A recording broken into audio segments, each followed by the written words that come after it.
una bendición estar nuevamente en la casa de Dios, alabando al Señor, adorando al Señor y también recibiendo su palabra. ¿Está listo para recibirla? Bueno, pues vamos a ella. Le voy a invitar a que abra su Biblia en Mateo capítulo 9, versículo 32. Mateo 9, 32.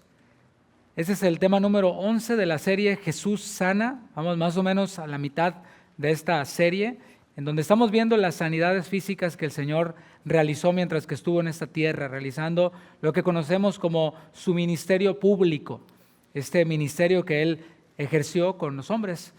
Mateo capítulo 9, versículo 32, el título de la enseñanza es Jesús sana a un mudo endemoniado. Mateo 9, 32. Lo leemos juntos, dice: mientras salían ellos, he aquí, le trajeron a un mudo endemoniado. Y echado fuera el demonio, el mudo habló. Y la gente se maravillaba y decía: nunca se ha visto cosa semejante en Israel. Pero los fariseos decían: por el príncipe de los demonios, echa fuera los demonios. Bueno, de acuerdo con la narración de Mateo, que es el evangelio que estamos leyendo, esta sanidad del Señor Jesús ocurrió después de la sanidad que vimos en el tema anterior, en el tema número 10, en donde dos ciegos, ¿se acuerda?, iban juntos, iban dando voces, siguiendo a Jesús por el único sentido que ellos tenían, y le iban diciendo: Hijo de David, ten misericordia de nosotros. Bueno, después de ahí, de seguir al Señor Jesús, ellos lo siguieron hasta la casa en donde Él se estaba quedando. Y dice el texto bíblico en el versículo 32, mientras salían ellos, es decir, estos dos ciegos. Y esto nos ayuda a crear una escena, imagínala en tu mente. Estos dos hombres que antes eran ciegos, ahora podían ver. El Señor Jesús los sanó de su vista. ¿Qué fue lo primero que vieron esos dos ciegos? Estamos tratando de usar la imaginación y crear esta escena. Lo primero que ellos vieron fue a Jesús. Eso fue lo primero que ellos vieron al abrir sus ojos. Pudieron ver el rostro, la cara del que les estaba dando instrucciones. Antes ellos solo podían oír y ahora podían ver la cara del que les estaba dando estas instrucciones. ¿Cuáles fueron esas instrucciones? Está en el versículo anterior. Les dijo el Señor: mirad que nadie lo sepa. Tengan cuidado que nadie sepa acerca de esta sanidad. Y justo saliendo de allí, ellos se cruzaron con otras personas. Continuamos leyendo versículo 32. Dice: mientras salían ellos, he aquí, le trajeron un mudo endemoniado. Es decir, después de ver al Señor Jesús, ellos salen de allí. Yo creo que están así como que wow, viendo para todos lados, y después ven a otra persona u otras personas llevándole a un ser querido o a un conocido, a un enfermo, al Señor Jesús. A esta persona que tenía una necesidad estaba siendo llevada por otras personas al Señor Jesús, y eso fue lo que ellos vieron. Y eso podemos aplicarlo a nuestra vida de alguna manera. Recuerda que no estamos solamente leyendo historias bíblicas, cosas que acontecieron para sorprendernos, para maravillarnos, sino para que podamos aplicarlo a nuestra vida. Así que aplicándolo a nuestra vida, cuando nuestros ojos son abiertos por el Señor Jesús, lo primero que vemos es a Jesús precisamente, y debemos de permanecer así, debemos de permanecer con nuestros ojos puestos en Jesús, con nuestra mirada puesta en Él, pues Él es el autor y el consumador de la fe. Cuando nosotros quitamos nuestra mirada de Jesús y la ponemos en los hombres, la ponemos en las circunstancias, en cualquier otra cosa, comenzamos a desviarnos en el camino. ¿Qué ocurre si vas manejando y quitas tu mirada del camino? Pues te estrellas, ¿verdad? Muchos cristianos hoy en día, al quitar su mirada del camino, la verdad y la vida que es Jesús, terminan estrellados. Y ya llevan tiempo ahí estrellados y atorados, ¿no? Pero es tiempo de que volvamos nuestra mirada al Señor Jesús, pues Él es el autor y consumador de la fe, como dice Hebreos capítulo 12, versículo 2. Pero también, así como esos ciegos, hemos de mirar a nuestro alrededor. ¿Qué es lo que está ocurriendo alrededor nuestro? Bueno, hay personas con necesidad. El pecado nos centra en nosotros mismos, en el egoísmo. Pero cuando nosotros creemos en Cristo, nuestros ojos son abiertos y ahora somos capaces de anular nuestro egoísmo, pensar que somos los únicos nosotros con problemas y ver a otras personas y ver que en otros lugares hay necesidad. Otra cosa que debemos de mirar a nuestro alrededor es que hay personas llevando a otras a Jesús. Es tiempo que dejemos ya de influenciarnos por el internet y por los youtubers que se la pasan viendo el problema de las cosas. Se la pasan viendo que aquel predicador hizo esto y sacan cosas que pasaron hace 10 años. que el chicle ungido, que la manguera ungida. Sí, todo eso está terrible, pero ya, o sea, ya pasaron 10 años o más de eso. Es tiempo de que superemos esa inmadurez y nos centremos en lo que Dios está haciendo hoy. ¿Cuántos dicen amén? Él dijo, yo soy el que soy. No dijo, yo fui el que fui. Dice la palabra, olvidando ciertamente lo que quedó atrás, prosigo a la meta, al supremo llamamiento de Dios que es en Cristo Jesús, y que veamos que en la actualidad hay otras personas que están llevando a otras a Jesús. Mientras que hay algunos que están viendo el problema, viendo lo que pasó hace tiempo, el error que cometió otra persona, hoy en día hay personas que están trayendo a otras a Jesús, y me llena de gozo ver que usted está atendiendo esta invitación de traer a personas los viernes para que oremos por ellas, para que escuchen la palabra, para que escuchen el evangelio. Esto es lo que está ocurriendo y yo prefiero ver eso y glorificar a Dios a ver lo que ya ocurrió en el pasado, ¿no? Así que glorifiquemos a Dios por los que están llevando a otras personas a Jesús, y también seamos nosotros de esos que llevan a otras personas a Jesús. Y podemos hacerlo en oración. A lo mejor tu ser querido dice, no, yo jamás voy a poner un pie en esa iglesia evangélica. Bueno, está bien, pero no te puede prohibir que ores por él. Eso lo haces tú en lo secreto, ahí en tu cuarto, en el lugar en donde tú ores. Tú puedes orar y decirle, Señor, te pido por mi ser querido, por mi familiar, por mi compañero de trabajo, el que sea, él está en necesidad. Te pido que tú, Señor, abras sus ojos y puedas interceder por él, pero también predicándoles el evangelio cuando haya oportunidad, acompañado y respaldado por nuestro testimonio. La condición entonces, volviendo con la historia bíblica del día de hoy, la condición de este hombre entonces que estaba siendo llevado a Jesús era particular. Es de hecho el primer caso como este que vemos en toda la serie, en ese tema número 11 ya. Dice que era mudo, endemoniado.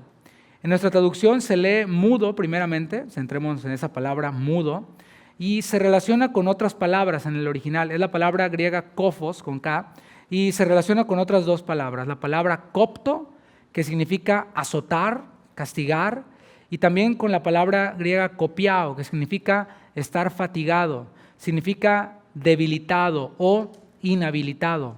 En este caso, la debilidad que tenía este hombre, según Mateo, era una debilidad o inhabilidad del habla. Esta palabra kofos, que se tradujo como mudo, también se asocia con la sordera. Así que no se descarta que este hombre era mudo y era sordo.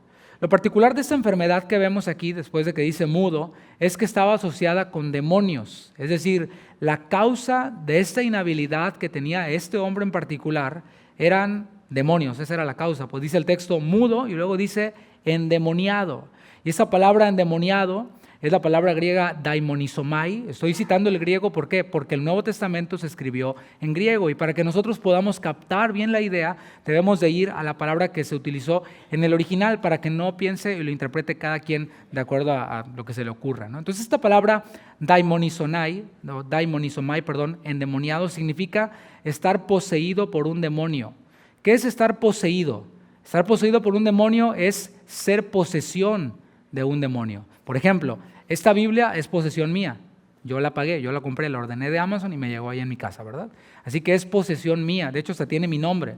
Y yo puedo hacer con esta Biblia lo que quiera, ¿verdad? O sea, la puedo leer yo, se la puedo prestar a mi esposa, la puedo regalar, etcétera, ¿no? Y me limitaría a hacer eso únicamente porque es posesión mía. Así que daimonizomai significa ser posesión de un demonio. Esto es actuar bajo el control de un demonio. Aquellos que estaban así afligidos expresaban con su boca la mente y la conciencia del demonio que los estaba poseyendo. No sé si tú has visto, y vale la pena hablar de esto. No se habla mucho, vale la pena hablar de esto. El domingo mencioné un poquito acerca de nuestro adversario, el diablo. ¿Por qué? Porque esto es real. Y a lo mejor tú dices, ay, estoy en la iglesia. ¿Cuál te da miedo? Si bien que ves las de Chucky y las de terror, ¿verdad? Ahí sí no te da miedo cuando ves películas de terror. Estamos leyendo la Biblia y no nos vamos a saltar nada. O sea, el Señor toca esto y de hecho realizó muchos exorcismos o liberaciones, como quieras tú llamarles, y es una realidad porque el enemigo, el adversario que tenemos es real. Así que el que está poseído por un demonio no habla con su propia voz, tiene una voz que no es la suya. Son voces gruesas a veces o muy agudas, pero no es la voz particular de la persona que tiene ese demonio dentro. O a veces tienen una fuerza que es que ni entre 3, 4 personas grandes pueden detener a una persona chiquita, pero que tiene una fuerza que no proviene de él. ¿Quiénes son los demonios? Bueno, los demonios, espíritus inmundos o espíritus impuros, son seres de naturaleza espiritual, o sea, no tienen un cuerpo, sino son de naturaleza espiritual, son invisibles, no se pueden ver. También son conocidos como ángeles caídos, puesto que siguieron a Satanás en su rebelión contra Dios, contra el Creador. Eso está en Apocalipsis 12:4. Los demonios, espíritus inmundos, espíritus impuros, son de carácter inmortal, es decir, nunca mueren. Son superiores al poder de un ser humano y tienen también una personalidad. La palabra de Dios identifica a los demonios como seres espirituales que son contrarios a Dios, que se oponen a Dios, que atacan a Dios, supuestamente ellos, pero atacan también a los hombres, que somos los más vulnerables, por supuesto, o los vulnerables. Las personas poseídas por demonios pueden presentar una variedad de síntomas. Déjame te doy algunos.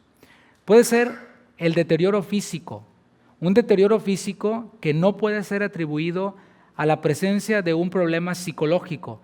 Hay enfermedades que son de tipo psicológico y que se tratan con un psicólogo, ¿sí? No todas las enfermedades de tipo psicológico son necesariamente un demonio. Quiero aclarar eso, porque se ha caído a veces en esos errores. Y en vez de darle a la persona el tratamiento psicológico que necesita, se le realizan un montón de exorcismos que terminan traumando más a la persona, ¿verdad? Pero una persona poseída puede presentar un problema que no se le puede atribuir a algo psicológico. Es decir, el psicólogo dice, no, pues yo no veo nada, no encuentro nada. Bueno, ahí puede estar alguien poseído por un demonio. Una persona poseída por un demonio puede tener cambios de personalidad, como pues una fuerte depresión o intentos suicidas. Esto lo vemos en Mateo 17:15. Es un caso en donde había esta persona que intentaba hacerse daño, se golpeaba con piedras. Pueden tener una agresividad inusual, una fuerza, como dije, sobrenatural. Pueden tener una indiferencia por el pudor, no les importa salir desnudos, como fue el caso ahí en Lucas 8:26, que este hombre andaba desnudo y no le importaba tener una interacción social normal, como era el caso del Gadareno. Pueden tener también la habilidad de compartir información de la que no hay manera de conocer. Y esto lo vemos en Hechos 16:16, con una joven allá en Filipos que tenía, dice el libro de los Hechos, un espíritu de adivinación. Y esta muchacha podía decir o adivinar cosas que ella misma no sabía, pero que le eran dadas esta información por, dice la palabra, un espíritu de adivinación. En algunos casos, la posesión demoníaca puede producir enfermedad, y eso es lo que estamos viendo el día de hoy. Por ejemplo, puede producir epilepsia. Y no estoy diciendo que todos los epilépticos estén endemoniados, pero sí vemos que en Marcos 9:17 había un joven que tenía ataques epilépticos y que estaba endemoniado. Pueden tener también enfermedades tales como el encorvamiento. Eso está en Lucas 13:10. Todos los que estaban encorvados ahorita se pusieron derechitos, ¿verdad? No estoy diciendo que todos los encorvados tengan un demonio, no. Pero en este caso de Lucas 13:10 al 17, el dolor físico, la enfermedad que tenía esta persona era que estaba encorvada. Y aclaro y recalco que no todas las enfermedades están relacionadas directamente con posesiones demoníacas. ¿Sí está claro eso? ¿Sí? Okay. La palabra, de hecho, distingue las enfermedades naturales y las enfermedades sobrenaturales. Veámoslo en Mateo capítulo 4, versículo 24. Mateo 4:24. Y vamos a tener una aplicación, por supuesto, pero es importante que tengamos esta información. Yo sé que a lo mejor usted tenía esa inquietud y no se había atrevido a preguntarlo. Bueno, mire, la palabra nos ilustra, nos enseña en ese tema. Mateo 4:24. ¿Qué vamos a ver aquí en este versículo? Vamos a ver cómo el Señor Jesús distingue las enfermedades naturales de enfermedades producidas por espíritus inmundos o por demonios. Dice Mateo 4:24, y se difundió su fama por toda Siria, y le trajeron todos los que tenían dolencias. Y ahora va a describir en qué consistían esas dolencias. Dice, los afligidos por diversas enfermedades y tormentos. Ahí está una categoría. Luego viene la coma y dice, los endemoniados. ¿Te fijas? Dos cosas distintas. Ahora viene una tercera cosa, distinta a las otras dos. Lunáticos. Y luego viene, y paralíticos. Fíjate cómo hay 1, 2, 3, 4 cosas diferentes y están distinguidas la una de la otra. Así que vemos endemoniados por un lado de los que estaban lunáticos y por un lado de los que estaban paralíticos y de los que tenían diversas enfermedades. ¿De dónde viene la enfermedad? Bueno, la enfermedad es principalmente consecuencia del pecado en el hombre. Cuando Dios creó a Adán y a Eva, los creó perfectos. Dice que estaban desnudos y no se avergonzaban. Dicen que, dice la palabra que fueron hechos a imagen de Dios, o sea, perfectos. ¿De qué edad sería? No sé, a lo mejor entre 30 y 35 o de 20 a 25, no sé, pero estaban perfectos, no se enfermaban, es lo que dice la palabra. Después de que ellos pecaron, entonces es en donde la mujer empieza a parir con dolor. Es en donde el hombre ya tiene una fecha de caducidad. Ya ahora el hombre conoce la muerte. Así que la enfermedad y todo lo que tenga que ver con esto tiene que ver con el pecado en el hombre. Hay enfermedades también que son causadas por una mala higiene. Estoy enseñando lo que tiene que ver con enfermedad para que no lo encasillemos todo con demonios, ¿sí? Hay enfermedades que son causadas por una mala higiene, por no lavarte las manos. ¿Qué pasa si no te lavas las manos continuamente? Pues te llevas a la boca o por cualquiera de los orificios que tenemos, enfermedades, virus, etcétera, ¿no? Pueden venir enfermedades también por una mala alimentación y de esto hemos enseñado ya en otras ocasiones. O sea, el sector hispano es un sector que tiene un alto índice de enfermedades del corazón, de lo que tiene que ver con el azúcar y todo esto. ¿A causa de qué? De los tamales, las pupusas, los tacos, toda la vitamina T, ¿verdad? Tacos, tostadas, tamales, tlacoyos y todo eso, que es delicioso y que brilla, pero no todo lo que brilla es saludable, ¿verdad que no? Nos cae mal a nuestro organismo. Sin embargo, hay enfermedades que sí están directamente relacionadas con lo espiritual. Según el texto bíblico que estamos viendo, un demonio puede entrar en una persona y atormentarla produciéndole dolor físico, o como en este caso, puede producirle incapacidad para hablar, incapacidad para oír.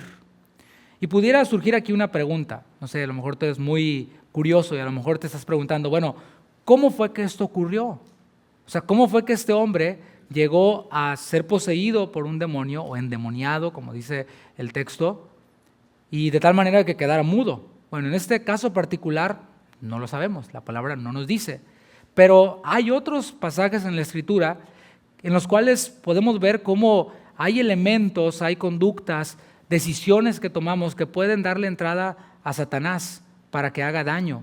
En los creyentes pueden causar influencia, no poseer a un creyente porque un creyente es posesión de Dios. Así como puse el ejemplo de esta Biblia, si tú eres hijo de Dios, si somos hijos de Dios, somos posesión de Dios y no podemos ser posesión de Dios y luego posesión de Satanás. Pero sí, un cristiano puede ser influenciado por demonios alrededor, no dentro, pero alrededor, y puede ser atormentado y puede ser engañado o tentado. Es lo que vemos en el ejemplo del Señor Jesús. Hay cosas que son obvias en cuanto a cómo puede alguien darle entrada a un demonio. Por ejemplo, la participación en sectas. Si alguien practica o es parte de una secta, ocultismo, satanismo, todo eso, por supuesto que le está dando entrada a Satanás. Incluso nos vamos más allá y aquel que le da cabida, entrada a falsas doctrinas. Primera de Timoteo 4:1, habla acerca de doctrinas de demonios. ¿En qué consisten estas doctrinas de demonios? Pues son todas aquellas que atacan ya sea la naturaleza humana de Cristo o la naturaleza divina de Cristo. Estas son, solo por mencionar algunas, doctrinas de demonios que por supuesto que le dan entrada a Satanás. Aquellos que practican la hechicería, en la lectura del tarot, de las cartas y de la mano y todo este rollo, todo este asunto, bueno, por supuesto que ahí se le está dando cabida, entrada, la puerta abierta para que Satanás entre. Podemos hablar también de la adoración a ídolos. Por ejemplo, aquellos que dicen no adoramos, pero veneramos a la Santa Muerte o a Martín Valverde o a figuras como estas, que no sean Dios, que se le da adoración. La palabra le llama idolatría. Está también la inmoralidad sexual. Dice la palabra que el que se une a una mujer, un espíritu es con la mujer. O sea, vienen a ser una sola carne y lo que traiga esa otra persona, allí pues se comparte todo. Lo espiritual también, mis hermanos. Por algo en Corinto veíamos cómo en los cultos paganos había inmoralidad sexual para precisamente pues, que fluyeran más todos los espíritus y los demonios, como quieras llamarle, ¿no? También invocar a espíritus abre puertas a los demonios. Invocar espíritus a través de los mediums, como se llaman, ¿no? No, que quiero hablar con mi abuelita que está muerta ya. Y le hablan a la abuelita a través que es que del más allá, y viene una persona y entra en trance y de repente le cambia la voz y empieza a hablar como la abuelita. ¿Tú crees que es la abuelita? No, mis hermanos, la palabra es clara y cuando vemos aquella historia en la palabra del rico y Lázaro, aquel rico que estaba muerto ya y estaba donde le tocaba estar, decía, déjame ir para decirles a mi familia. ¿Y qué le respondió Abraham? Le dijo, no se puede pasar de aquí para allá, no se puede. Entonces, si la palabra es clara y dice que no se puede y alguien invoca a los muertos y el muerto responde, en realidad no es el muerto, es un demonio. Y estamos viendo cómo en el caso de Hechos pueden dar información. Y a veces, no, sí, pero mi abuelita me dijo. O casos a veces en los que, murió mi ser querido y después lo soñé. Y mi ser querido me decía, yo estoy bien. O como la canción aquella, ¿no? De un grupo que andaba por allá en el tercer cielo, ¿no? Que decía que ya no llores por mí, el que le cantaba al muerto, yo te extrañaré, tenlo por seguro. Y luego le responde, yo estoy en un lugar, ya no llores por mí, en un lugar lleno de luz. Bueno, ese que está respondiendo no es un hijo de Dios ni es el ser querido muerto. Porque si el ser querido muerto está con el Señor, no tiene necesidad de venir acá a nuestros problemas de este mundo, ¿no? Está gozando de la presencia del Señor y cuando tú y yo estemos gozando de la presencia del Señor, no vamos a querer saber nada que ver de este mundo que no es nuestro hogar ahora y que no lo será cuando estemos allá. Así que ¿quién responde? Son demonios, así que tengamos cuidado cuando ponemos en nuestras redes sociales o cuando le hablamos a nuestro ser querido que está muerto, ¿eh? O sea, te estoy hablando con la palabra de Dios. Si tú quieres poner por encima de la palabra de Dios tus sentimientos, bueno, allá tú te las ves, ¿no? Cada uno. Pero podemos ver con la palabra cómo invocando espíritus también se le abre puertas a demonios. También en Colosenses 3:5 la palabra compara la avaricia con idolatría. Así que se va poniendo intensa la cosa, ¿no? Alguien que es avaro, pues es una persona que está abriendo puertas al enemigo a través de esta avaricia que es comparada con la idolatría. Por cierto, la avaricia fue ese pecado en el que Judas Iscariote incurrió. En Juan 12:6 dice que literalmente Satanás entró en él, en este hombre avaro y traidor. Hay cosas más específicas. Acompáñame a Efesios capítulo 4, versículo 26 al 27. Estamos viendo cosas a través de las cuales se abren puertas a demonios, sea, si no es cristiano, para que ese no cristiano sea poseído, o sea, para que el cristiano sea influenciado, sea atormentado en su mente con pensamientos por espíritus inmundos o por demonios. Dije Efesios 4, versículo 26. Dice el apóstol Pablo a los Efesios y a los creyentes aquí en casa de oración, airaos, o sea, enójense. El enojo, pues es una reacción natural en el hombre. Cuando ves una injusticia, ¿a poco no te enojas? ¿Sí? Bueno, dice la palabra, airaos, pero no pequéis. Y tú dices, así que chiste, ¿no? O sea, nos está poniendo muy, muy angosto el asunto, ¿no? Y así es la palabra. O sea, te puedes enojar, pero no al grado de pecar. Y luego dice, no se ponga el sol sobre vuestro enojo, ni deis lugar al diablo. Lee de nuevo el versículo 27, ¿qué dice? Ni deis lugar al diablo. O sea, está haciendo una advertencia. Y esta advertencia es, ten cuidado de no darle lugar al diablo. ¿Qué implica? Si esta advertencia es real, si la palabra de Dios es real, si Dios es veraz y todo hombre mentiroso, y nos dice en su palabra, no le des lugar al diablo, ¿es por qué? Porque es posible dar lugar al diablo. Y déjame te pongo en contexto. Estamos leyendo la epístola ¿a quién? ¿O a quiénes? A los Efesios, Efesios 4:26. ¿Los Efesios eran incrédulos? Pues lee el contexto. Es a la iglesia de Dios que estaba en Éfeso, y a ellos se les da esta advertencia, no le den lugar al diablo. Este versículo 27 habla de darle lugar al diablo, es decir, cederle terreno al diablo o darle el control al diablo, cederle autoridad al diablo. ¿Qué te parece? Un cristiano puede cederle autoridad al diablo y decirle, ten diablo, conduce mi vehículo. puede darle autoridad y decirle, bueno, ahorita tú mandas. Eso es lo que implica eso de darle lugar al diablo. Y menciona 2 elementos donde el hombre le cede autoridad al enemigo. Dice, airaos pero no pequéis. Y esto nos habla de una ira pecaminosa, de un enojo que te guía a insultar, de un enojo que te guía a ofender. Dije, todos nos enojamos, es natural en nosotros, pero ya el insultar, el ofender a otra persona, esto ya es pecado. Y el Señor Jesús lo habló en el Sermón de la Montaña. El Señor Jesús lo enseñó ahí, Mateo capítulo 5, versículo 22, para que entendamos un poquito esto de airarnos pecaminosamente. Ahí el Señor Jesús lo explicó. Yo pudiera darte lo que yo entiendo por airarse de manera pecaminosa.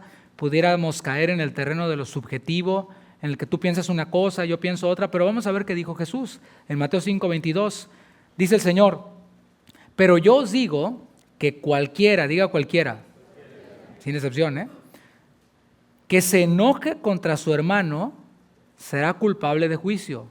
Y después viene la explicación de esta ira pecaminosa.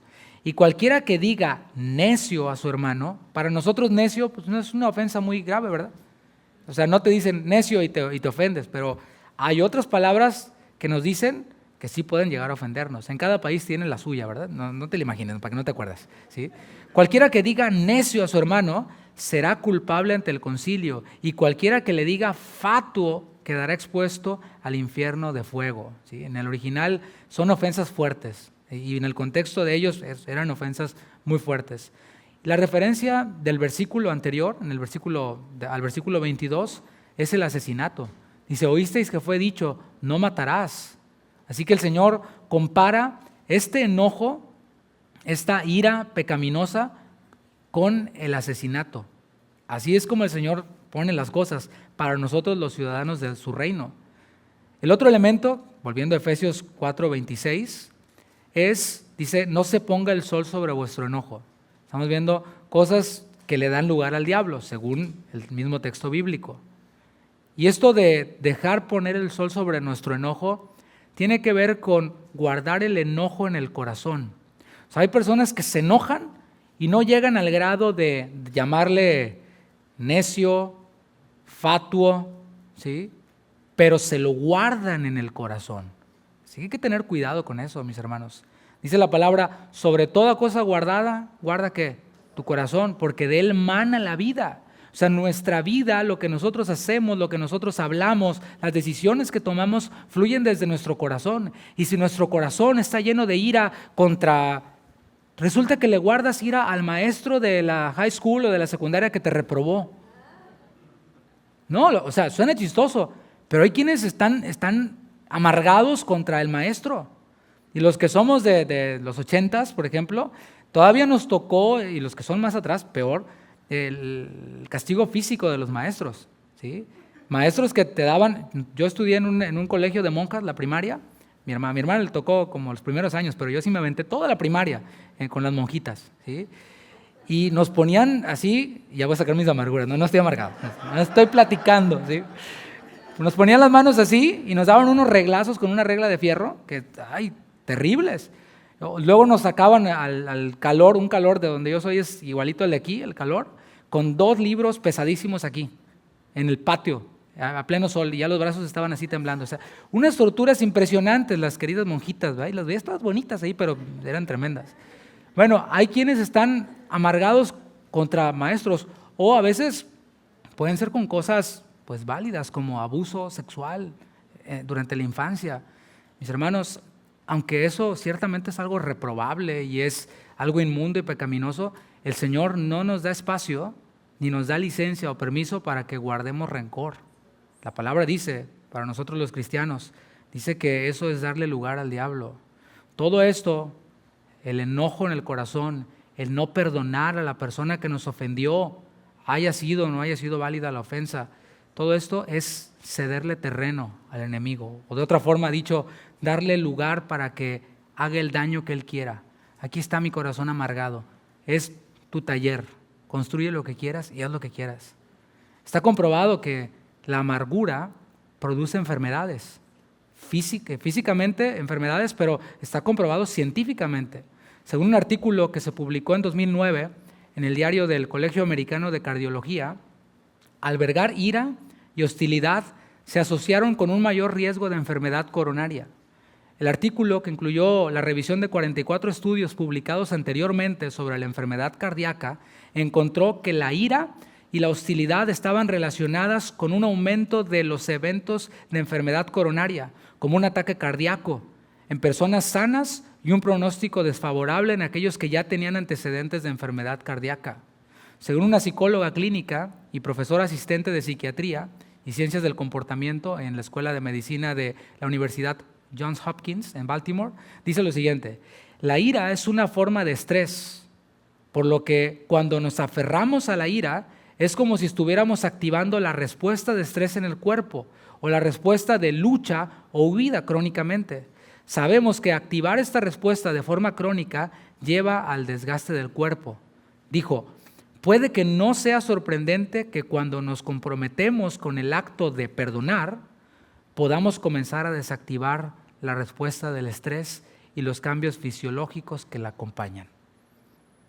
Es interesante cómo la ciencia, mis hermanos, corrobora lo que el Señor Jesús dijo hace más de 2000 años que estuvo en esta tierra, o lo que escribió el apóstol Pablo. En resumen, cualquier pecado que es habitual, es decir, que es un hábito en una persona, puede ser una puerta abierta para que un demonio entre, o, si es cristiano, para que un demonio lo atormente externamente. Volviendo con el mudo de Mateo 9:32. Desconocemos la causa por la que estaba poseído. Me tomé el tiempo para explicar estas cosas, para que lo meditemos y reflexionemos, ¿no? Lo que sabemos es que el demonio a este mudo le estaba atormentando y le impedía comunicarse en el habla. Cuando el Señor Jesús irrumpió en la escena del mundo, hizo temblar a Satanás. Todos sabemos esto, ¿verdad? Y Satanás se opuso con toda su fuerza. Él siempre ha sido adversario de Dios. Siempre ha estado del lado de los que le hacen la vida imposible a los hijos de Dios, ¿verdad? Pero cuando el Señor Jesús se manifiesta, Satanás y todos sus demonios empezaron a temblar y empezaron a oponerse todavía con más fuerza. Por esto, desde que se supo que el Señor Jesús había nacido, a través de un rey llamado Herodes, trató de matar a todos los niños en esa edad que se sabía que Jesús había nacido. Eso está en Mateo 2:16 y algo que recordamos en tiempo de Navidad. Satanás, cuando Jesús llegó a esta tierra, Satanás se opuso con todas sus fuerzas. Por eso en Mateo 4 lo vemos tentándole en el desierto y tentándolo 3 veces. Estaba con todas sus fuerzas tratando de impedir o de manchar el plan de Dios en su mente demoníaca, por supuesto, ¿verdad? Pero Satanás incluso tentó al Señor Jesús por medio de un cercano a Jesús. Estoy hablando de Pedro, el apóstol Pedro, quien era muy cercano al Señor, era de su círculo más cercano. Estaban Pedro, Juan, Jacobo, y por medio de Pedro, Satanás tentó a Jesús. ¿Cuándo? Cuando el Señor Jesús les dijo: voy a Jerusalén, y ahí en Jerusalén voy a ir a la cruz, voy a padecer, voy a resucitar al tercer día. Y Pedro le dice: en ningún modo eso te acontezca. Ahí estaba Satanás influenciando a Pedro y tratando de impedir que Jesús fuera a la cruz, a través de buenas intenciones.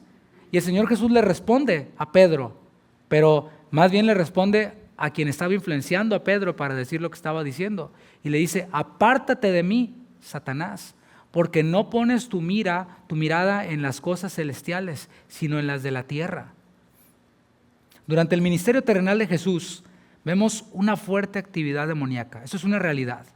Y esta actividad demoníaca tan poderosa, tan fuerte, se debe a que nuestro Señor Jesús vino a derrotar al enemigo. Acompáñame a Colosenses capítulo 2, versículo 15. Eso es lo que hizo el Señor Jesús en su muerte, en su sepultura, en su resurrección. Eso es lo que vino a hacer, Colosenses 2:15. Por eso el adversario se oponía todavía más. Dice: y despojando a los principados, desarmándolos, deshabilitándolos. Dice: y a las potestades. Y está hablando de principados y potestades espirituales, de demonios. Dice: los exhibió públicamente. Ahí está. Ahí está su plan que no es plan, su plan que no ha de proceder, porque el Señor es poderoso, tiene autoridad. Dice, triunfando sobre ellos en la cruz. El Señor triunfó en la cruz del Calvario. El plan que Satanás maquinó para supuestamente destruir al Hijo de Dios, esa misma cruz fue la que derrotó a los principados, a las potestades, los despojó y los derrotó.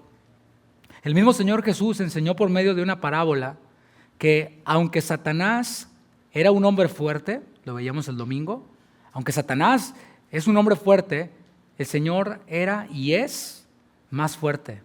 Y que entró el Señor Jesús al dominio, al territorio de Satanás, a la casa de Satanás, para atarlo y para saquearlo. ¿Qué le arrebató el Señor Jesús a Satanás? Bueno, le arrebató las almas que él tenía cautivas. ¿Sabes quiénes son esos? Tú y yo. Somos parte de esas almas que Satanás tenía cautivos. Piénsalo. ¿En dónde te tenía cautivo Satanás? En las drogas, en el alcoholismo, no sé, a todo tipo de adicciones, lo que tú quieras imaginarte, o a lo mejor no eras adicto a nada, solamente al dinero y al trabajo, qué sé yo. Bueno, ahí nos tenía cautivo Satanás, pero el Señor Jesús nos arrebató del dominio de Satanás. Los que hemos creído en Él para salvación, pues lo fuimos arrebatados, y allí el Señor saqueó a Satanás. Dice Marcos 3:27, ninguno puede entrar en la casa de un hombre fuerte, refiriéndose a Satanás, y saquear sus bienes si antes no le ata, y entonces podrá saquear su casa. El poder y la autoridad de Jesús estaban anunciando algo, estaban anunciando la llegada del reino de Dios, pero en los corazones de los hombres. Dice Lucas 11:20, mas si por el dedo de Dios hecho yo fuera los demonios, ciertamente el reino de Dios ha llegado a vosotros. Con eso asoció el Señor Jesús estas liberaciones, estos exorcismos, echar fuera a los demonios. Él estaba demostrando, he llegado para reinar en los corazones de todo aquel que cree en mí, dice el Señor Jesús. Volviendo con la sanidad de este mudo endemoniado. El Señor Jesús, cuando vio a este mudo endemoniado, inmediatamente se dio cuenta de que esta no era una enfermedad cualquiera, de que este mudo, esta persona que no podía hablar y seguramente no podía oír, no era como un mudo cualquiera, era un mudo que tenía demonios, o tenía un demonio por lo menos dentro de sí. ¿Qué es lo que hizo el Señor Jesús? Es la pregunta. ¿Cómo el Señor Jesús trató esta situación? Estamos aprendiendo en todos estos temas cómo el Señor Jesús trató con la enfermedad. ¿Para qué? ¿Nada más para obtener información? No, para que nosotros le imitemos al Señor Jesús y podamos orar por los enfermos, y lo hemos estado haciendo. ¿Y sabe qué? El Señor está respondiendo. La semana pasada oramos por los ojos de las personas. En ese momento pregunté, ¿quién fue sanado ahorita? Nadie dijo nada. ¿Y sabe qué? Yo voy a seguir orando. Eso a mí no me va a avergonzar o me va a intimidar. No, porque no soy yo. ¿Sí? O sea, si yo oro por alguien y ese alguien y nadie se sana, no es mi problema. No, es asunto de Dios. Porque yo no tengo poder, y lo he dicho muchas veces, a veces se me escapan las cucarachas cuando las quiero matar, o las moscas. O sea, en mí no hay poder alguno, pero en el Señor Jesús sí. Y es en el nombre de Jesús que nosotros oramos y los enfermos se sanan. Así que, ¿qué ocurrió después del viernes? Escuché 1, 2, 3 testimonios de personas que fueron sanadas de sus ojos, para gloria de Dios. Así que estamos aprendiendo cómo. Ahora, ¿qué hizo el Señor Jesús con esa enfermedad particular que estaba relacionada con demonios? Bueno, antes de ir allí, déjame poner un poquito el contexto en el que nosotros vivimos, porque hoy en día estamos más influenciados por las películas que por lo que la palabra de Dios dice.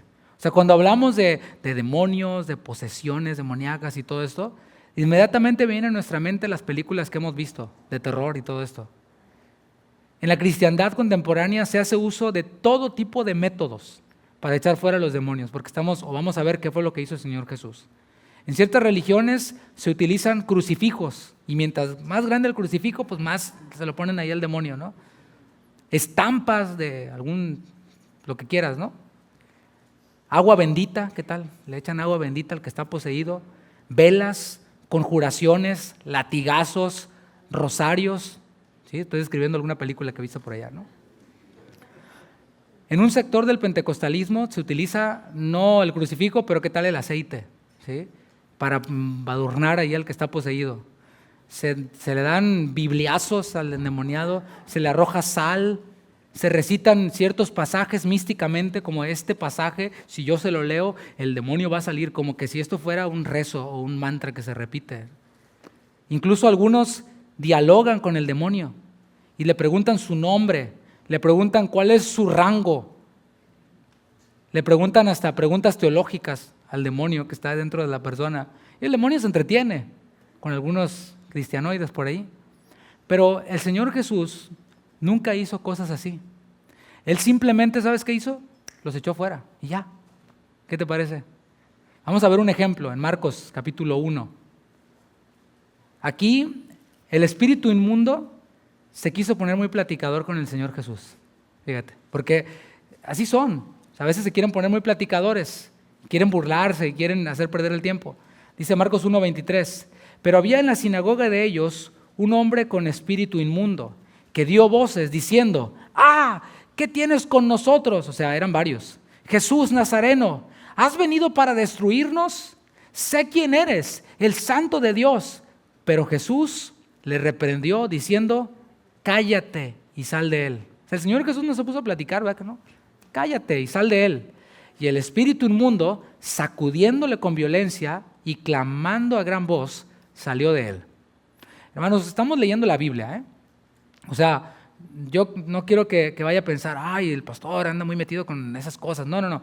Es que estamos siguiendo lo que la palabra de Dios dice y esto nuevamente es una realidad. No estamos tomándolo de películas, de series, de Netflix, qué sé yo, sino que estamos viendo lo que la palabra de Dios dice y cómo el Señor Jesús trató con casos como esto. Eso fue lo que el Señor hizo también con el demonio que estaba en este mudo. Leamos el versículo 33. Dice la primera parte, estamos en Mateo 9, versículo 33. Dice, y echado fuera el demonio, el mudo habló. Tengámonos ahí. Porque dice, y echado fuera. Aquí esta palabra, en el original es la palabra ekbalo, que significa arrojar afuera.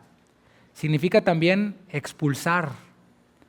Ahora, aunque los demonios tienen poder, esto es una realidad, tienen poder para, como leímos ahorita, que se sacuda un cuerpo, para dar voces, para dar información y cosas, tienen poder, sí, pero el Señor es todopoderoso, el Señor Jesucristo. O sea, Él tiene todo el poder, nada iguala el poder del Señor, ni ningún espíritu o principados o potestades igualan el poder del Señor Jesús. Incluso Satanás mismo se somete a la autoridad de Jesús. ¿Habías pensado eso? Porque Él es todopoderoso. Satanás es príncipe, es Dios con D minúscula, pero el Señor es el Rey de reyes y Señor de señores. Él es el Dios con todas las mayúsculas y Satanás se somete a la autoridad de Jesús. Ni Satanás ni las huestes del mal pueden hacerle nada a nadie si el Señor no se los permite. Y tenemos el ejemplo de Job.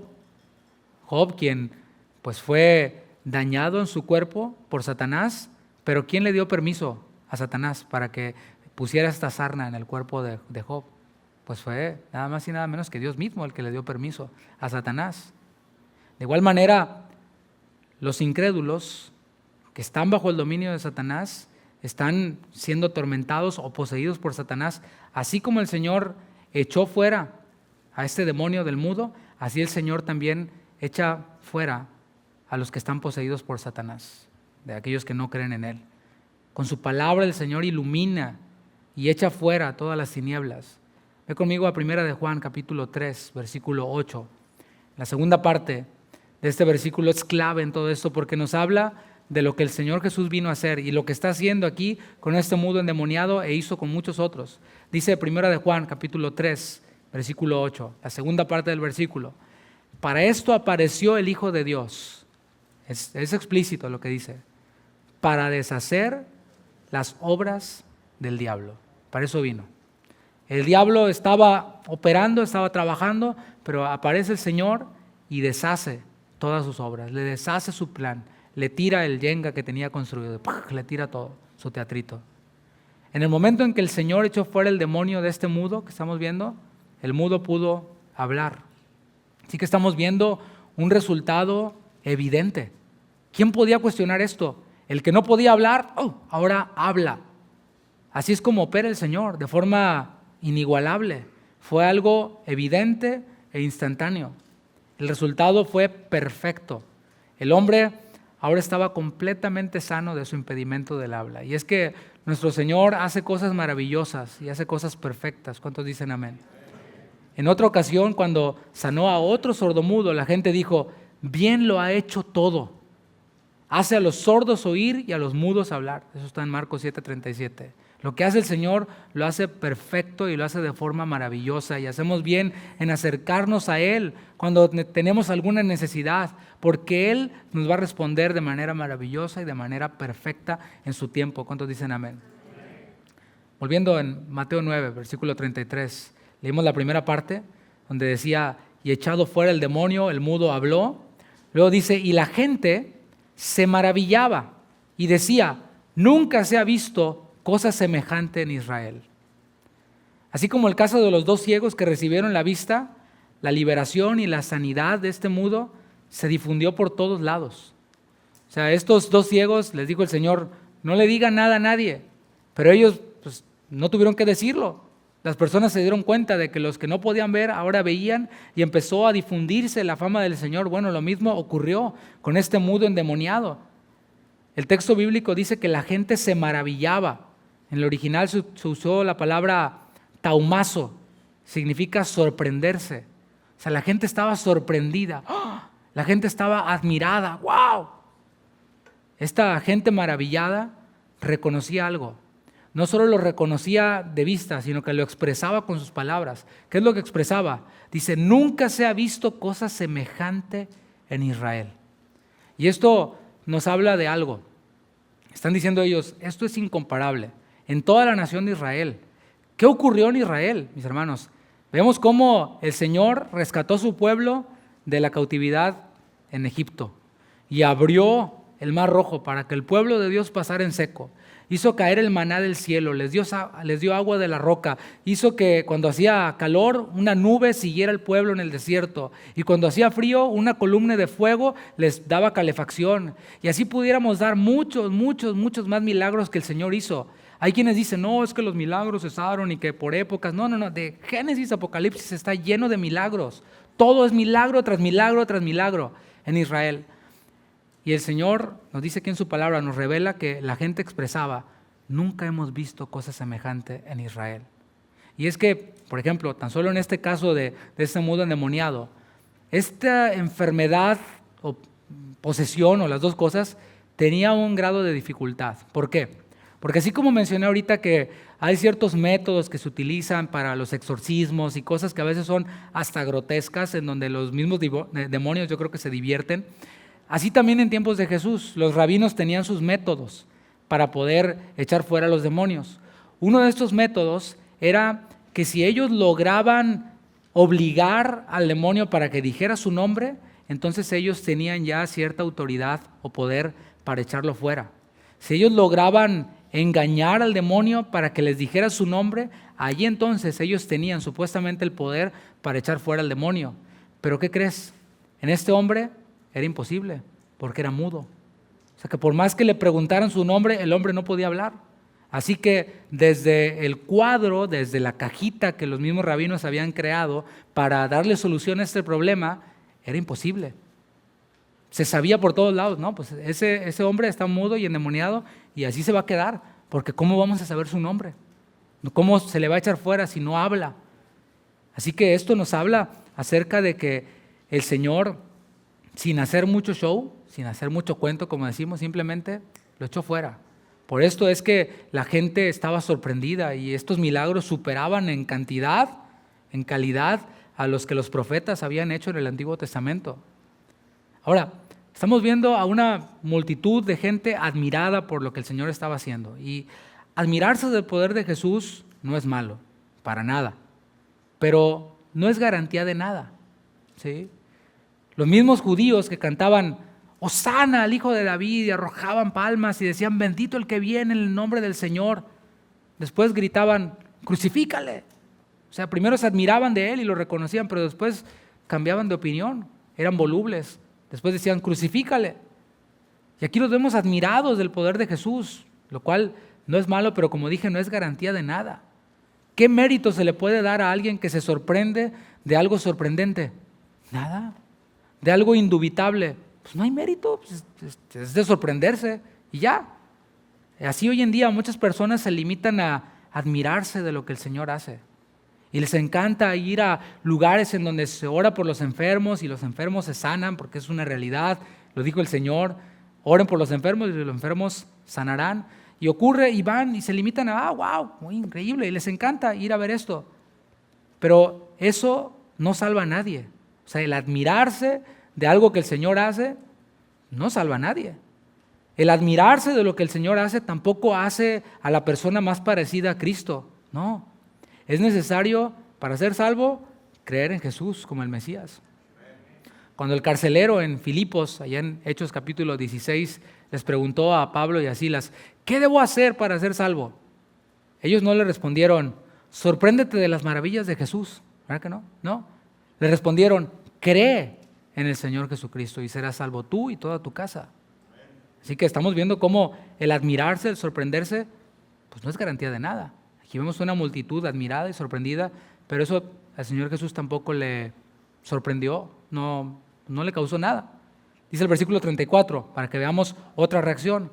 Dice, pero los fariseos decían, por el príncipe de los demonios, echa fuera los demonios. Acuérdate, estamos viendo a Jesús echando fuera a el demonio que estaba en un hombre mudo. Y aquí vemos esta otra reacción, la de los fariseos, quienes eran los líderes religiosos, eran los que estaban encargados de llevar, de guiar al pueblo a la piedad, a Dios mismo. Estos fariseos se apegaban a las tradiciones, de hecho se sentían los poseedores de la verdad. Yo soy el único poseedor de la verdad. Ellos conocían todo lo que las Escrituras testificaban del Mesías. No estamos hablando de personas improvisadas o que conocían un poquito por aquí, un poquito por allá, personas que se leen un libro y ya se sienten teólogos. No. Estamos hablando de verdaderas personas eruditas en las Escrituras, personas que memorizaban las Escrituras. Eran una Biblia andando, por decirlo así. Ellos sabían lo que decía Isaías 61. ¿Qué dice Isaías 61? Estamos hablando del Antiguo Testamento. Lo que ellos conocían, lo tenían memorizado. Isaías 61 dice, el Espíritu de Jehová el Señor está sobre mí, porque me ungió Jehová, me ha enviado a predicar buenas nuevas a los abatidos. Es una profecía de Isaías hablando del Mesías, que Israel estaba esperando. Y los que no han creído, los israelitas que no han creído, todavía siguen esperando. Siguen leyendo esto como algo que va a venir. Y sus ojos están cegados a la realidad de que ya vino. El Espíritu de Jehová el Señor está sobre mí, porque me ungió Jehová. Y está la descripción.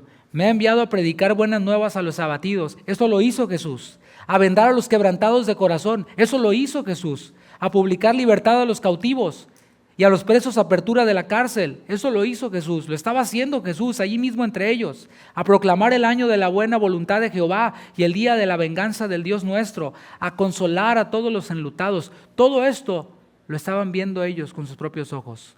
El cumplimiento de la profecía de Isaías estaba delante de ellos. Y ellos no lo querían ver.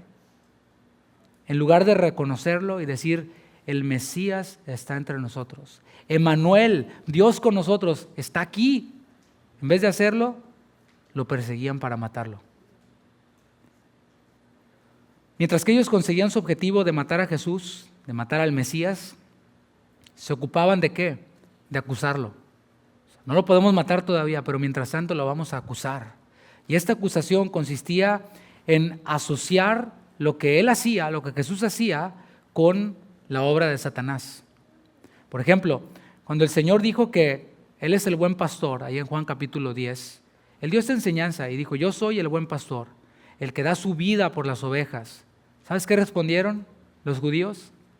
Demonio tiene, está loco, está fuera de sí. ¿Para qué le oyen? Les decía a los demás. ¿Te fijas? Esto está en Juan 10:20. Esta vez, el milagro que estaba haciendo el Señor Jesús era innegable, era incuestionable. O sea, estaba mudo y endemoniado, ahora puede hablar y está bien en su cabal juicio. Y ellos, al no poder negar la realidad y la eficacia del poder sanador y liberador de Jesús, ¿qué es lo que hacen en su incredulidad? Por eso cuando una persona es incrédula y está endurecida, por más que le presentes la Biblia, se la leas completa, así haga milagros y señales y baje fuego del cielo, no va a creer si está endurecida en su corazón. Por eso la palabra nos advierte, y los jóvenes lo están viendo al estudiar la epístola a los Hebreos: miren que no haya en ustedes un corazón malo de incredulidad para apartarse del Dios vivo, porque dura cosa es caer en manos de un Dios vivo. Y está hablándole el autor de la epístola a los Hebreos a cristianos hebreos, ¿sí? Entonces estoy hablando de que alguien incrédulo, por más que vea, alguien endurecido, por más que vea, no va a creer. Ellos en su incredulidad dijeron que Jesús estaba aliado con Satanás, y por eso hacía estas señales poderosas. Dijeron: por el príncipe de los demonios, echa fuera a los demonios. Y aquí vale la pena hacer una aplicación. Así como hay personas que se limitan únicamente a asombrarse con el poder de Jesús, pero que no creen en Él, o sea, me maravillo de Jesús, pero no le rindo mi vida a Jesús. ¿Ya se entiende la aplicación? Y cuando nosotros cantamos y estamos leyendo ahí en la pantalla, cuando funciona, las letras que estamos viendo y todo esto, y wow, sí, cuán asombrosas son tus obras, y mi alma lo sabe bien, y viene a tu mente, no sé, un milagro que tú viste, algo, un portento de Dios, ok, pero está bien, gloria a Dios. Pero si después de que termina la canción, corte, se termina el culto, sales de esta puerta y haces lo que te da tu gadarena gana, pues ¿qué onda? O sea, nomás tú y yo, Señor, tú eres mi Señor nomás mientras te canto que eres mi Señor. Pero en mi vida práctica yo soy el Señor de mi vida. Yo soy el que está sentado en el trono. Y ya, con dinero y sin dinero, hago siempre lo que quiero. Como dice el proverbio, ¿verdad? Bueno, así como hay personas que se limitan únicamente a asombrarse con el poder de Jesús, pero no creen en Él, también hay personas que, siendo muy religiosas, a lo mejor conocen la Biblia de maravilla, de manera así impresionante, pero niegan que Jesús hace todo esto el día de hoy. ¿Qué te parece? O sea, todo lo que aparece ahí, lo que estamos viendo, hasta enseñanza número 11 que estamos viendo, todo eso fue algo que ya pasó y que nada más está ahí para que lo leamos y ya. Pero ni si nos vaya a ocurrir pedirle al Señor que lo haga ahora. No, porque eso allá te me queda, Señor. Allá hace 2000 años hiciste eso, ya, bye. Según ellos, todo esto fue algo que ocurrió mientras que Jesús estuvo presente. Y luego les muestras, mira los hechos, bueno, hasta que los apóstoles. Oye, pero después, mira, bueno, sobre los que los apóstoles pusieron las manos. Total que se la pasan poniendo excusas, ¿no? El punto es que niegan que el Señor siga obrando el día de hoy. Pero estamos ante la realidad de que el Señor sigue obrando, porque el Señor no ha cambiado. Y cuando los fariseos modernos ven milagros auténticos, ¿sabes qué hacen? Lo mismo que los fariseos. Dicen, fue Satanás el que lo sanó. Hay un testimonio que me contaba un pastor, y que lo ha contado nuestro pastor también, pero de primera mano me lo contaba el protagonista, o uno de los protagonistas de este testimonio, y es que acudieron a una conferencia, un grupo de pastores de Guadalajara, a una conferencia en California, en una iglesia en donde el pastor es así, de esta idea de que Jesús ya no hace nada de esto, para nada. Y llevaron a una joven que estaba en silla de ruedas, estaba paralizada, oraron por ella, estos pastores que venían de México, oraron por ella, ¿y qué creen? Como el Señor sigue obrando el día de hoy, no fueron los pastores, fue Dios el que la levantó. Se levanta esta joven, que por cierto era hija de unos miembros de esta iglesia. Van los miembros de esta iglesia con su pastor y le presentan a la joven. Y el pastor bien la conocía, que estaba en silla de ruedas y ahora estaba levantada delante de él. Era innegable, era incuestionable el milagro. Él mismo lo sabía. Esto no era un show, no era una falsificación como de las que hay también. Lo vio. ¿Sabes qué hizo? Los corrió de la iglesia. Dijo, se me largan. Eso lo hizo Satanás. O sea, mis hermanos, ¿qué les dice este pensamiento? ¿De qué nos habla este pensamiento? De que Satanás es más poderoso que Jesús. Eso es lo que están comunicando los que piensan así. O sea, Jesús sanó, no es Jesús sana, es Jesús sanó. Y ahora, si hay alguna sanidad, es Satanás. Ahora tiene más poder Satanás para sanar. Ahora resulta que Satanás le hace bien a los hombres y Jesús se queda ahí, amarrado por la teología de este tipo de personas. Y eso es algo muy peligroso. Se puede acercar incluso a lo que Jesús mismo llamó como blasfemia contra el Espíritu Santo. O sea, hay quien escribió un libro y lo tuerce todo el asunto, diciendo que nosotros los que creemos que Jesús sana el día de hoy, estamos blasfemando contra el Espíritu Santo, pero es al revés. Leyendo el texto bíblico, cuando el Señor Jesús habló de la blasfemia contra el Espíritu, estaba hablando de personas que le atribuían estos milagros que Jesús hacía a Satanás, ¿sí? Nosotros le atribuimos los milagros a Jesús, ¿sí o no? Porque Él vino a hacer bien a los hombres, porque Él es poderoso, porque Él sigue sanando, es inmutable, Él no cambia. Pero ahí está, para que cada quien lo reflexione. El punto es de que así como había fariseos en ese tiempo, ahora también están los nuestros, y pues muy populares, por cierto, ¿no? Al Señor no le detuvo la incredulidad de los fariseos. Y esto es algo que debemos de aplicarlo para nosotros. Al Señor no le detuvo la acusación que le estaban haciendo. Mi hermano, mi hermana, a ti y a mí nos van a acusar, nos van a menospreciar, nos van a calumniar. Y hablo a los hijos de Dios.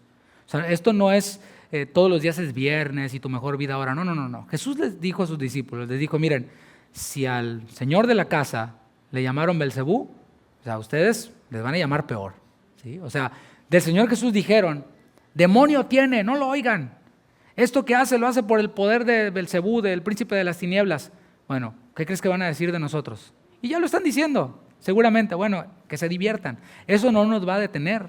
Al Señor Jesús no lo detuvo la incredulidad de los fariseos, no le detuvo la acusación que le estaban haciendo. Él siguió haciendo su obra, continuó.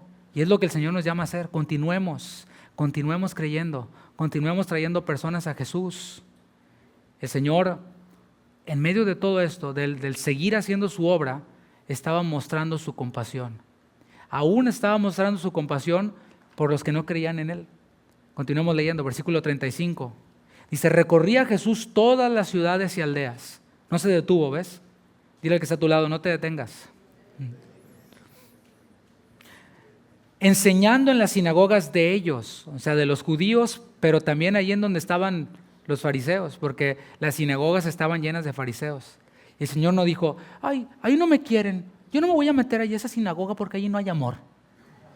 Unos ridículos piensan así, ¿no? Pero el Señor Jesús no. Él se metía ahí, a las sinagogas. Allí les estaba mostrando su compasión.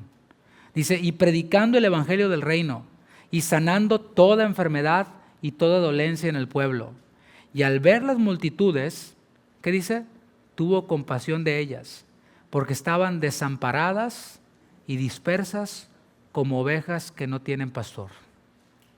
Vemos la compasión del Señor alrededor de todo esto. Y esto se conecta con lo que decía hace un momento. Incluso puede que en la misma iglesia, aquí entre nosotros, alguien te ofenda. Yo mismo te puedo ofender. O sea, quizás sin intención, pero eso es una realidad. El punto es, ¿qué vamos a hacer? Es necesario, dice el autor de los Hebreos, que crezcamos, que dejemos ya las inmadureces y las chiflazones de que, ay, ya, brother, tienes 20 años en el Evangelio y todavía se te rompe tu corazoncito de pollo cuando alguien no te saluda. O cuando alguien, ay, me volteó la cara, ay, y rasgas tus vestiduras y dices, ay, en el mundo todos me saludan y me aman. Bueno, pues vas, ¿no? Pero vemos cómo el Señor les muestra su compasión y continúa y continúa. Igual nosotros debemos de seguir haciendo lo que Él nos mandó a hacer. Y subrayo eso. No seguir haciendo lo que tú te propusiste o lo que... No. Hay que seguir haciendo lo que Él nos mandó a hacer. ¿Qué nos mandó a hacer el Señor a los cristianos? Hablando de los Efesios, por ejemplo. En Efesios 5 dice, no os embriaguéis con vino en la cual hay disolución. Antes pues, sed llenos del Espíritu. Es un mandamiento. O sea, hay que seguir llenándonos del Espíritu. Y si tú y yo nos llenamos del Espíritu, ¿sabes? No va a entrar la ofensa que te hace el hermano. No pasa, porque mi copa está rebosando, no tiene espacio para las ofensitas, no tiene espacio para las princesadas, no, tranquilo. Llénense del Espíritu, es lo que nos mandó a hacer el Señor. Cuando estamos llenos del Espíritu, no hay lugar para la influencia de las voces del mundo o del diablo, no hay lugar. Es el Espíritu Santo el que nos dirige, es el Espíritu Santo el que nos controla. Somos posesión suya y hacemos ¿qué? Lo que Él nos dice que hagamos.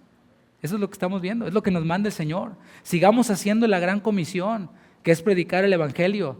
¿Para qué? Para que los cautivos sean liberados. ¿Te fijas cómo esto de darle lugar al diablo tiene un montón de implicaciones? Nos estanca, nos atora. Y de verdad, yo no digo que esta sea la iglesia perfecta, ni creo que lo seamos hasta que el Señor venga. Pero sí estoy llamado a decirle lo que está en la palabra, y es guardemos nuestro corazón. No demos espacio al diablo, no le cedamos terreno al enemigo. Cuando nosotros estamos atorados allí, nos atoramos en el cumplimiento de la gran comisión, que es ir por todo el mundo y predicar el Evangelio a toda criatura. Y en vez de predicar el Evangelio, ahí vamos tirando nuestra amargura por todos lados. En vez de utilizar nuestras redes sociales para, predicar el Evangelio, o sea, hablar de lo que está en nuestro corazón, que debe ser de Dios, de su palabra, ahí vamos tirando amarguras e indirectas. Hay algunos que no saludan y bien que van a la iglesia. Para eso utilizan su Facebook o su Instagram o lo que sea. Hacen sus TikToks de amargura, ¿sí? En vez de que estemos predicando el Evangelio y predicando este Evangelio que libera a los cautivos. Ahora, mientras que hacemos la gran comisión, es posible que los demonios se manifiesten. Esto es una realidad. Ocurrió con Jesús. ¿Quién dice que no pueda ocurrir el día de hoy? Tú dices, no, pastor, yo nomás las sanidades, pero eso ya de los demonios, no. Bueno, es posible que esto ocurra. ¿Y sabes qué? Por eso quería llegar a este punto ya, a esta hora. Cualquier genuino creyente puede echar fuera a un demonio. O sea que no me hable. A menos de que sea como los discípulos que no pueden. ¿Qué les pasó a los discípulos que no podían? Cuando llegó el Señor, les dijo, generación incrédula. ¿Sí? O sea, a menos de que no tengas fe, pues no van a salir los demonios. Pero cualquier discípulo de Cristo, cualquier genuino creyente puede echar fuera a los demonios. Ve conmigo a Marcos capítulo 16, versículo 17. Así que no te llenes de pánico cuando esto llegue a ocurrir. ¿Sí? No te llenes de pánico. Marcos 16, versículo 17. Lo dice claramente la palabra de Dios. ¿Quiénes pueden echar fuera a un demonio? ¿Acaso solo los pastores? ¿Acaso solo los ministros ordenados o desordenados? ¿Quiénes? Marcos 16, 17. Y estas señales seguirán a los ministros nada más. No, a los que creen. ¿Cuántos aquí han creído en Cristo? Bueno, estas señales te van a seguir a ti. Dice el Señor, en mi nombre, no se te vaya a ocurrir que es en tu nombre, es que yo estoy bien ungido, es que yo oro mucho. No. Es en el nombre de Jesús. Dice, en mi nombre, ¿qué? No dice platicarán con ellos, les rociarán agua bendita, les pondrán estampitas. No. Y sale ahí con su sticker aquí de casa de oración. No. Dice, echarán fuera demonios, hablarán nuevas lenguas, tomarán en las manos serpientes y si bebieren cosa mortífera no les hará daño. Y esto lo hemos visto ya que ocurrió en el libro de los Hechos, como a Pablo lo mordió una serpiente y todos estaban esperando que se muriera Pablo, y Pablo seguía, todo bien. Y vemos cómo se cumple todo esto, ¿no? Sobre los enfermos pondrán sus manos y sanarán. ¿Quiénes? Los que creen. Así que mi hermano, si tú has creído y hay un enfermo, no te quedes ahí. Ay, a ver si viene el pastor, o el pastor Juan, o Eusebio, auxilio. No. Tú crees, pon las manos, porque Dios te puede usar a ti también para sanar a un enfermo. Repito, no es tu poder, es el nombre de Jesús el que hace esto. Mateo capítulo 10, versículo 7. Para que veamos cómo, bueno, eso era solo, es que ese texto de Marcos 16, dice este pastor, es espurio, así dice. Ese es otro tema, ¿no? Pero bueno, en Mateo 10 está enviando el Señor a otros que no son los 12, a los 70. Dice, y yendo, Predicad diciendo, el reino de los cielos se ha acercado. Sanad enfermos, limpiad leprosos, resucitad muertos, echad fuera demonios. ¿Te fijas? De gracia recibisteis, dad de gracia. Lucas 10, capítulo 19. Otra vez el Señor está hablando a sus discípulos. Y si nosotros asumimos cosas que el Señor les dijo a sus discípulos, a los 12, a los más cercanos, ¿por qué no asumir esto también? Que coincide con el contexto del tema y de lo que el Señor está hablando. Dice, he aquí, os doy potestad. O sea, el Señor nos da autoridad. Nadie dijo amén. Bueno, va de nuevo. El Señor nos da autoridad, mis hermanos. ¿Para qué? Para hollar serpientes y escorpiones, para pisarlas, y sobre toda fuerza del enemigo, y nada os dañará. Así que, mi hermano, si se llega a presentar una situación como esta, no tienes que ser pastor, no tienes que ser un super santo que ora quién sabe cuántas y que ayuna 40 días. No. Si has creído en Él, si estás en comunión con Él, si estás lleno del Espíritu, dice la palabra que nada te va a dañar. No tienes que ser un pastor para echar fuera un demonio o para sanar a un enfermo. Lo que se requiere es fe. Fe en Jesús. Los discípulos, como dije, no pudieron echar fuera un demonio. ¿Por qué? Por su incredulidad. Y el Señor les dijo, este género no sale sino con ayuno y oración. O sea, es estar en comunión con Dios. No es andar de cazademonios allí. Hay quienes tienen este hobby de, ya están los demonios, y se visten de soldados y le pisan la cola y le machacan la cabeza y quién sabe qué rollos, ¿no? Pero el Señor nos dice que nos ha dado esta autoridad que es no para hacer un espectáculo, sino para hacer el bien a una persona. No sé si tú has visto a una persona en esta condición. A lo mejor has experimentado a alguien cerca. No está divertido, no es bonito que tu ser querido esté en una condición como esta. Y cuando el Señor viene y obra usando a sus hijos o a algún ministro o a quien sea, mis hermanos, viene la paz y viene el gozo y se glorifica a Dios. Para concluir, porque en esta serie estamos viendo cómo Jesús sanó, Jesús sana, y estamos tratando de responder a la pregunta, ¿por qué el Señor lo hizo? ¿Acaso fue solamente para demostrar que Él era el Mesías, como algunos argumentan? Bueno, aquí podemos ver, de acuerdo al contexto, que lo que movió a Jesús a sanar a este endemoniado mudo fue su compasión. Está en el contexto. En los siguientes versículos habla de la compasión de Jesús. Esta liberación estuvo ligada a la sanidad física de este hombre. Y esa compasión de Jesús no ha cambiado. Ese poder de Jesús no ha cambiado. Si hoy alguien no ha creído en Jesús y está aquí, no ha creído en Él como su Señor, como su Salvador, no como un personaje histórico, sino como su Señor y Salvador. En estos días estuvimos frente a una persona y le decía a mi esposa, una persona incrédula, decía, no, sí, Jesús es mi mejor amigo. y el Señor Jesús, pues, ni te conozco, ¿no? O sea, al ver la vida de esta persona, ¿no? Creía en su mundo que Jesús era su mejor amigo. Pero, mis hermanos, aquí se trata de reconocerle como Salvador, como tu Salvador personal. Y si alguien no le conoce como su Salvador personal, ¿qué crees? Es posesión de Satanás.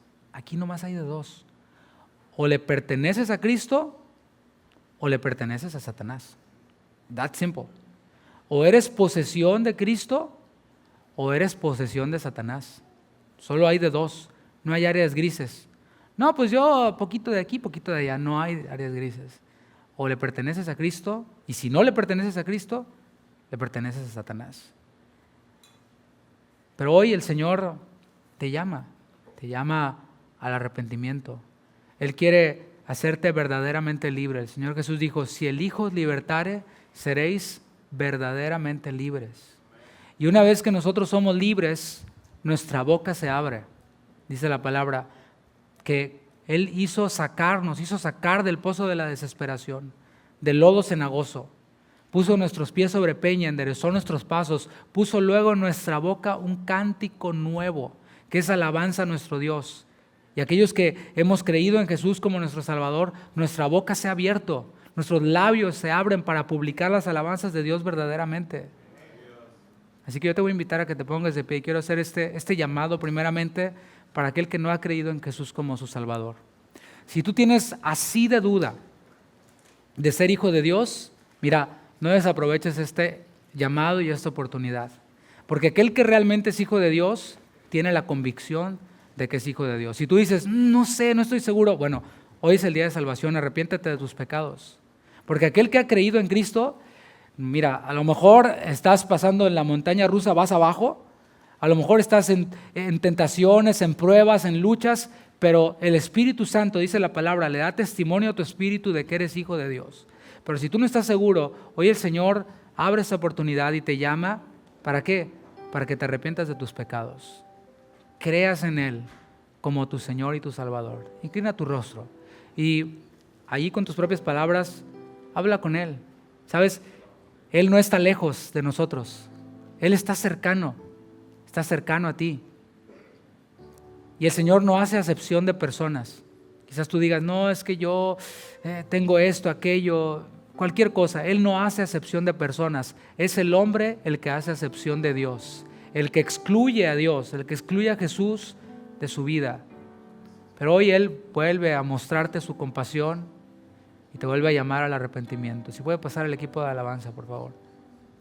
Y te dice, el que a mí viene, yo no le echo fuera. Así que tú puedes decirle hoy con tus propias palabras, aquí estoy, díselo en tus palabras. Aquí está mi vida, Señor. Tú la conoces, Él conoce tu vida. Él no está ajeno a lo que tú has vivido. Y Él quiere que seas tú su posesión. Él te creó, Él te hizo. Y hoy puedes venir a ser su hijo, dice la palabra, a los que le recibieron. Recíbele hoy. A los que creen en su nombre, dice su palabra. Cree hoy en su nombre. Dice la palabra que si confesares con tu boca que Jesús es el Señor, creyendo en tu corazón que Dios le levantó de los muertos, serás salvo. Con el corazón se cree para justicia, con la boca se confiesa para salvación. Simplemente le digas, Señor, perdona mis pecados, perdona mi incredulidad. Yo creo que tú eres el Mesías, que dio su vida, que derramó su sangre para perdón de mis pecados. Y hoy te recibo y confieso que tú eres el Señor. Dirige mis pasos, guía mi vida, Señor. Gracias, Padre. Gracias por la salvación que has venido a traer. Gracias por la obra que haces en los corazones, por la obra que haces en aquellos que nunca habían oído de tu evangelio. Que traigas nueva vida y que no traigas solamente sanidad física, aunque tú ciertamente puedes hacerlo, pero que de aquí puedan irse personas sanas, pero también salvas. Y no dejaremos de hacer esta invitación y este llamado, porque es lo que tú nos mandaste a hacer. En el nombre de Jesús, en el nombre de Jesús. También el Señor hoy está dispuesto a sanar enfermedades, incluidas las limitaciones del habla. Y yo voy a pedir con toda solemnidad, con todo respeto, que si hay alguien hoy aquí que tiene algún impedimento de habla, sea el que sea, ahorita vamos a orar por las demás enfermedades. Algún tipo de impedimento de habla, frenillo como le llaman, o cualquier tipo de impedimento de habla. Hoy el Señor puede sanar y yo creo que Él puede sanar y por eso con toda libertad hago este llamado. Porque a veces decimos, no, el Señor sana la fiebre, nada más. El Señor levanta a los paralíticos, nada más. Pero este tipo de cosas a veces las dejamos de lado. Pero sabes, el Señor quiere mostrar su compasión, quiere mostrar su fidelidad de esta manera. Y voy a invitar, si hay alguien aquí que tenga cualquier tipo de impedimento del habla, que pueda pasar aquí al frente. Yo sé que los hay, hoy vinieron acá y queremos orar por ustedes. Puede inclinar su rostro, extender sus manos hacia acá y mientras cantamos al Señor, nosotros vamos a orar por todo aquel que tenga algún impedimento de habla. Cierre sus ojos, adoremos al Señor.